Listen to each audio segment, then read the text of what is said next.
started at Amber. I've been there 4 weeks. I come straight from prison. 4 weeks ago, I didn't think I'd be standing there giving a talk. When I was growing up, I saw what my older brother was up to, so I copied him. I started smoking weed when I was 16 and got into a bit of trouble with the police when I was drinking. Then I got into cocaine when I was 17, and then my mum died when I was 17. Found it hard to cope with, so I started using heroin. You don't think about anything when you're using heroin, it lets you cope. I started committing crime when I was 17 to pay for my drugs, and I was arrested and remanded, but was released. The trouble was, I was with the same people, in the same place, and continue with drugs and crime.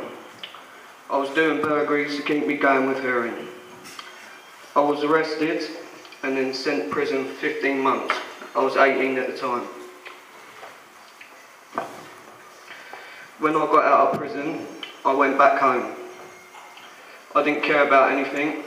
I got my own place, but still I had the same friends. I got back into drugs. As soon as I was back into drugs, I got into crime. I was arrested again. This time I got 27 months in prison.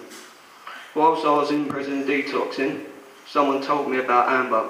They thought it'd be a good place to go. So I applied, and then Anna come and saw me in prison and told me all about Amber. When I was released, I did not go home. I went to Amber instead. The first day, I did not like it at all. It was not home. I didn't know anyone and I haven't seen my family. I found it very hard. The next day, I went out to the salt course, which was fun. Got to know some of the people there, and it didn't seem so bad after all. Now I think it's a great place.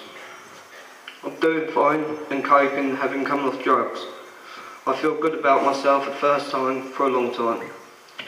I want to get a trade. My dad was a plasterer and I think I'd like to do that. If Amber hadn't been there, I would have gone back home when I got out, which would not be good. If I went back home, I would have got with the same friends back into drugs and crime. They said if I got into trouble again, I'll be facing between 5 to 9 years in prison. My sister has visited me at Amber, and I'm still in touch with my dad. And I know if I go home and get in trouble, and I need to sort myself out, and I can't do that at home, I need Amber. Thank you for coming and for listening.